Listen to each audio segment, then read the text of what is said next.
বিশ্বের প্রায় সব দেশেই বিয়ে একটি পবিত্র রীতি, যার দ্বারা একটি ছেলে ও মেয়েকে সামাজিকভাবে একসাথে থাকার জন্য স্বীকৃতি ও শুভকামনা দেওয়া হয়। আমাদের কাছে বিয়ে মানে সুন্দর জামা কাপড় পরে বিয়েতে আনন্দ করা, ভালো ভালো সব খাবার খাওয়া, বরকনের সাথে ছবি তোলা ইত্যাদি। তবে পৃথিবীর এমন কিছু দেশ আছে যারা বিয়ের রীতিনীতিগুলোকে এমন সব রূপ দিয়েছে যা আপনি কল্পনাও করতে পারবেন না। চলুন দেখে আসি বিশ্বব্যাপী বিয়ের কিছু অদ্ভুত রীতিনীতি।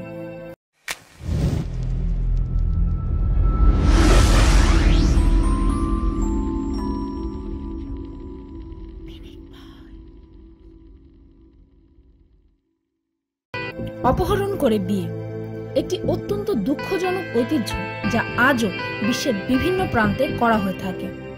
এই রীতিতে রাস্তায় চলাকালীন যে কোনো মেয়েকে কিডন্যাপ করে এনে তাকে ছেলেটি জোর করে বিয়ে করে। এই প্রথা যুগ যুগ ধরে ব্রাইড কিডন্যাপিং নামে প্রচলিত। কিডন্যাপের পর মেয়েকে বিয়ের জন্য বাধ্য করা হয়, বাধ্য করে ছেলে ও তার পরিবার। মেয়েটিকে কিডন্যাপ করে একটি রুমে তাকে আটকে রাখা হয় যতক্ষণ না পর্যন্ত ছেলের পরিবারের কেউ মেয়েটিকে একটি স্কার্ফ পরিয়ে দেয়। সেই স্কার্ফ পরিয়ে দেওয়াটা এক প্রকারের অ্যাকসেপ্টেন্স। রেপ করে বিয়ে। যদি আপনি আগের রীতিটির ব্যাপারে জেনে অবাক হয়ে থাকেন, তবে এই রীতির ব্যাপারে জানলে আপনি একবার হলেও ভাববেন যে আমাদের সমাজ আজ কোথায় আছে।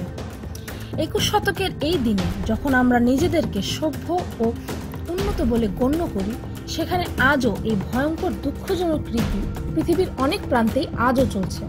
এই রীতি অনুযায়ী যদি কোনো পুরুষ কোনো নারীকে অপহরণ করে ধর্ষণ করতে সক্ষম হয়, তবে সেই পুরুষকে মেয়েটির যোগ্য পুরুষ হিসেবে ধরা হয় ও তার সাথে বিয়ে দিয়ে দেওয়া হয়। এই রীতির বিরুদ্ধে অনেক নারী প্রতিবাদ করে এসেছে, তবে এই রীতিটি কখনোই থেমে থাকেনি।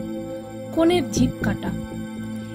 এশিয়ার অনেক জায়গায় এই ঐতিহাসিক প্রথাটি চলে আসছে, যেখানে টিনেজ মেয়েদের সুন্দর জামা কাপড় পরিয়ে একটি টেবিলে শুইয়ে দেওয়া হয়, তারপর তার জিভের আগা কেটে দেওয়া হয়, কারণ তারা এটি বিশ্বাস করে যে মেয়েদের জিভ কেটে দিলে বিয়ের পর তারা সুখী হবে। বরবধূর ওপর ময়লা ফেলা। স্কটল্যান্ডের এই ঐতিহ্যে বিয়ের কিছুদিন আগে বরকনের ওপর তাদের ফ্যামিলি মেম্বার ও বন্ধু বান্ধবরা ময়লা ঢেলে দেয় এবং এটি একটি সারপ্রাইজ রূপে করা হয়। হঠাৎ করে বিয়ের আগে বরকনেকে একসাথে তাদের মাথা থেকে পা পর্যন্ত ময়লা ঢেলে দেওয়া হয়, আর তাদের এই ময়লাগুলোর মধ্যে থাকে বাসি পচা খাবার, আটা, ময়দা, পচা ডিম ইত্যাদি। কারণ তারা মনে করে যে যদি তারা এই পরিস্থিতির মোকাবেলা করতে পারে, তবে তারা নিজেদের বৈবাহিক জীবনে যে কোনো খারাপ পরিস্থিতিরও মোকাবেলা করতে পারবে। কনের কাপড় খুলে ফেলা। শুনতে খুব বাজে লাগলেও যুগের পর যুগ ধরে চায়নার এক জনগোষ্ঠী এটি করে এসেছে। এখানে কোনো মেয়ের বিয়ে হলে বরের বন্ধুরা কনের কাপড় খুলে নেওয়ার চেষ্টা করে, আর বর তাদের থেকে তার স্ত্রীকে বাঁচানোর চেষ্টা করে। সবচেয়ে অবাক করার বিষয় হলো এই যে মেয়েদের অনিচ্ছায় এই নিন্দনীয় রীতিটি আজও পালন করা হচ্ছে, কারণ তারা মনে করে যে এই রীতি পালন না করলে বর ও কনের বৈবাহিক জীবন খুব দ্রুত ধ্বংস হয়ে যাবে। কনেকে কিস করা। আপনি যা ভাবছেন ব্যাপারটা তেমন না। এই রীতিতে বর কনেকে বিয়ের দিন কিস করে না, বরং সুইডেনের এই প্রথায় বিয়েতে উপস্থিত প্রতিটি ছেলে গেস্ট কনেকে কিস করে। বিয়েতে সব গেস্ট এসে পড়লে কনে নিজের চোখ বেঁধে এক জায়গায় বসে থাকে ও পার্টিতে থাকা প্রত্যেকটি অবিবাহিত পুরুষ কনেকে কিস করে।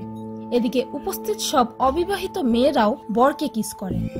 বিষয়টি আপনার আমার কাছে অদ্ভুত মনে হলেও সুইডেনবাসী এই ধরনের রীতিনীতির কারণেই তাদের বিয়েকে ইউনিক মনে করে। পশুর সাথে বিয়ে। ইন্ডিয়ার অনেক রাষ্ট্রে পশুর সাথে বিয়ে করাটা একটি স্বাভাবিক ব্যাপার। এই রীতি পুরুষ বা মহিলা দুজনের জন্যই প্রযোজ্য হতে পারে। এটার কারণ হলো মহিলা বা পুরুষের জীবনে থাকা মঙ্গলিক দোষ। যদি কোনো ছেলে বা মেয়ে একটি নির্ধারিত তিথিতে জন্মগ্রহণ করে, তবে তাদের মঙ্গলিক দোষ আছে বলে মানা হয়, যার প্রভাব কাটাতে হলে সেই ছেলে অথবা মেয়েকে প্রথমে একটি ছাগল বা কুকুরের সাথে বিয়ে করতে হয়, তারপর তারা কোনো মানুষকে বিয়ে করতে পারে, কারণ তাদের বিশ্বাস যে এতে তাদের মঙ্গলিক দশা কেটে যাবে ও তারা একটি সুখী বৈবাহিক জীবন পাবে। মোটা মেয়ে বিয়ে করা। আজকাল ওয়েস্টার্ন ওয়ার্ল্ডের বেশিরভাগ মানুষই রোগা হওয়াটাকে হেলদি ও ফ্যাশনেবল মনে করে, তবে মর্টেনিয়াতে ব্যাপারটা পুরোপুরি ভিন্ন। সেখানে মেয়ে মোটা না হলে তাকে কেউ বিয়েই করে না। কারণ তারা মনে করে যে মোটা নারীরা বেশি অ্যাট্রাকটিভ ও সামর্থ্যবান একটি পরিবারকে দেখাশোনা করার জন্য। তাই বিয়ের আগে মর্টেনিয়ান মেয়েদের প্রচুর পরিমাণ প্রোটিন ও জাঙ্ক ফুড খাওয়ানো হয় ততক্ষণ পর্যন্ত যতক্ষণ না তাদের মতে মেয়েটি মোটা ও অ্যাট্রাকটিভ হয়ে ওঠে। এই প্রক্রিয়ায় অতিরিক্ত খাবার খাওয়ানোর কারণে অনেক মেয়ে গুরুতরভাবে অসুস্থ হয়ে পড়ে। বিয়ের রাতে শাশুড়ির উপস্থিতি। এই রীতি অনুযায়ী বিয়ের প্রথম রাতে শাশুড়ি অর্থাৎ মেয়ের মা বরকনের রুমে উপস্থিত থাকে। তারপর সে তার মেয়েকে যৌন মিলন কিভাবে করতে হয় তা বোঝাতে থাকে ও তাদেরকে সারা রাত যৌন মিলন করতে দেখে আর এটা নিশ্চিত করে যে তার মেয়ে ঠিকভাবে এটি করছে। সাধারণত এটি মেয়ের মাই করে থাকে, তবে যদি মেয়ের মা উপস্থিত না থাকে তবে গ্রামের কোনো বয়স্ক মহিলা এই রীতি পালন করে থাকে। বিয়ের জন্য প্রতিযোগিতা। ব্রাজিলের অনেক জায়গায় একটি মেয়েকে বিয়ে করার জন্য অনেকগুলো ছেলে প্রতিযোগিতা করে। এই প্রতিযোগিতায় কুস্তি, দৌড় ও মেয়েকে বিভিন্ন ধরনের গিফট দেওয়া অন্যতম।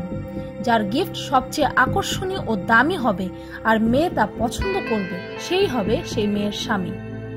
এক দেশের রীতিনীতি অন্য দেশে অদ্ভুত লাগবে, এটাই স্বাভাবিক।